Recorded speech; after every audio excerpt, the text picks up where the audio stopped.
To get started with Angular, you need to install Node.js and Angular CLI. Go to the Node.js website and download the latest LTS version. In my case, it's 12.16.1. Install Node.js following the instructions of the wizard.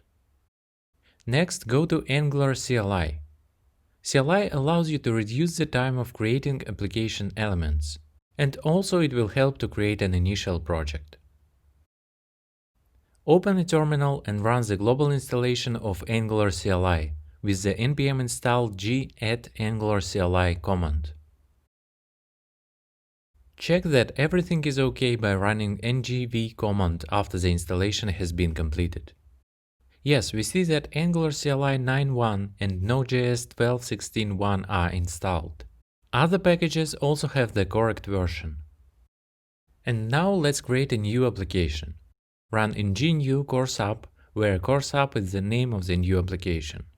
After that, add routing and select SCSS as the CSS preprocessor. Go to the project folder using cd course app and run ng-serve.